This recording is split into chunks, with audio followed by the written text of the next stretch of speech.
Hey everyone, it's Bun here, and I just want to talk a bit about Genshin and its current state after a year. So, I've basically squeezed out every content there is until it's dry now. And following this, I will be quitting Genshin, but I'll talk about the main reasons first. Then I'll talk about what kind of content I'll be doing next or like the future of this channel. So the main reason why I'm quitting Genshin is actually because of the lack of player retainability. There's no endgame content like raids or dungeons. And I'm not talking about the waves and waves of enemies that you find in the Abyss, right? I'm talking about like dynamic mechanics that you can find in other MMOs. Because there's no endgame content and no PvP, you come to this very quick but sudden realization of like, why do you even need to grind or farm, right? Because usually there is a goal that you want to achieve when you grind for something, but in Genshin, there isn't really, these kind of things because there is a lack of endgame content.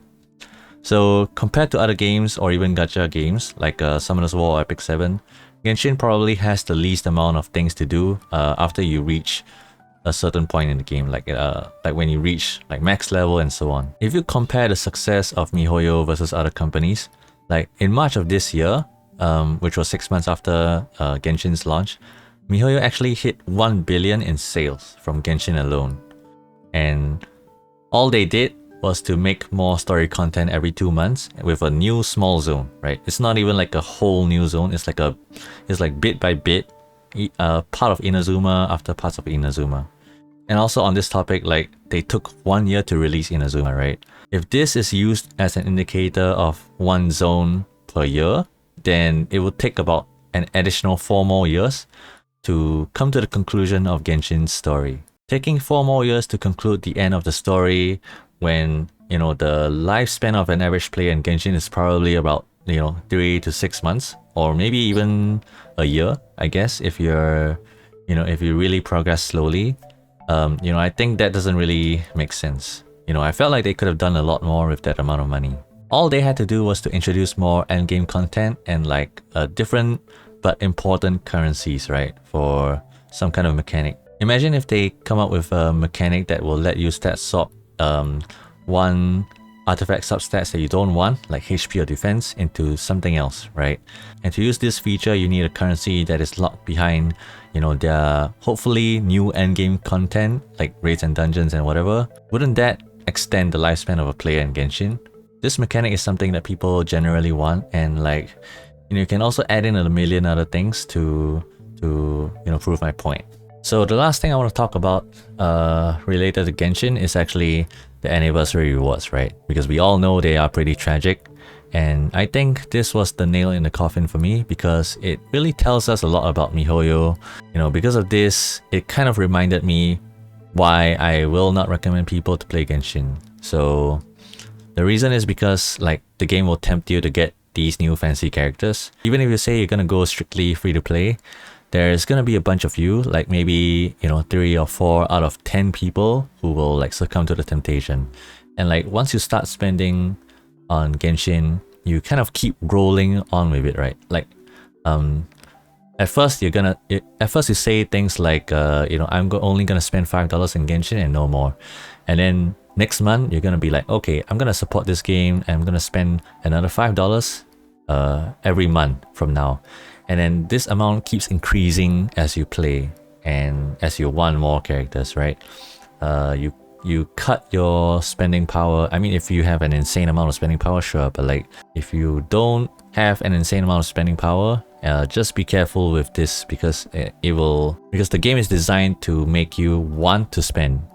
So you really have to be careful with this, and to play it safe, I will just not recommend people to play Genshin. So Genshin might not be pay to win, but actually having broken characters is a completely different experience, okay?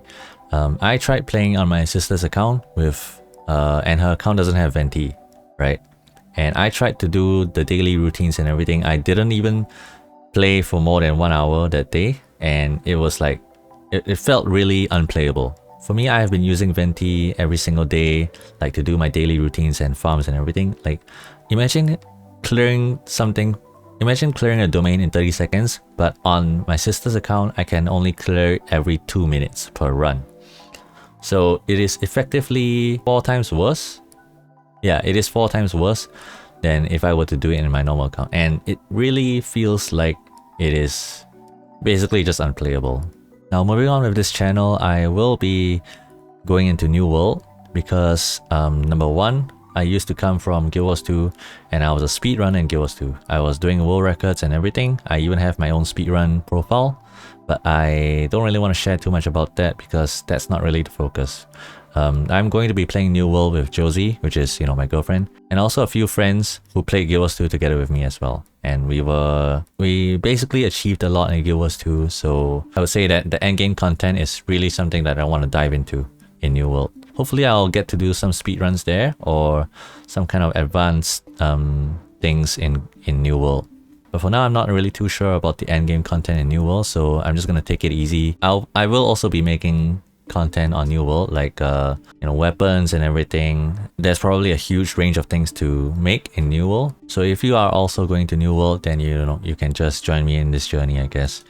Aside from that, you know, there's not really much else. So yeah, thanks for staying till the end of this video if you are still here, and I just want to say that I appreciate every one of you, which is why I'm making this video to begin with. I didn't really want to do like a half-assed text post on YouTube, and I really just wanted to show my appreciation for you guys. So I will be streaming on Twitch and also on YouTube. For YouTube, it will be this channel, and on Twitch, it will be at twitch.tv/caught-me-off-guard. I will be changing the Twitch name from Caught Me Off Guard to something along the lines of Bun Bun. So I hope to see you guys, and you know, maybe we can come hang out.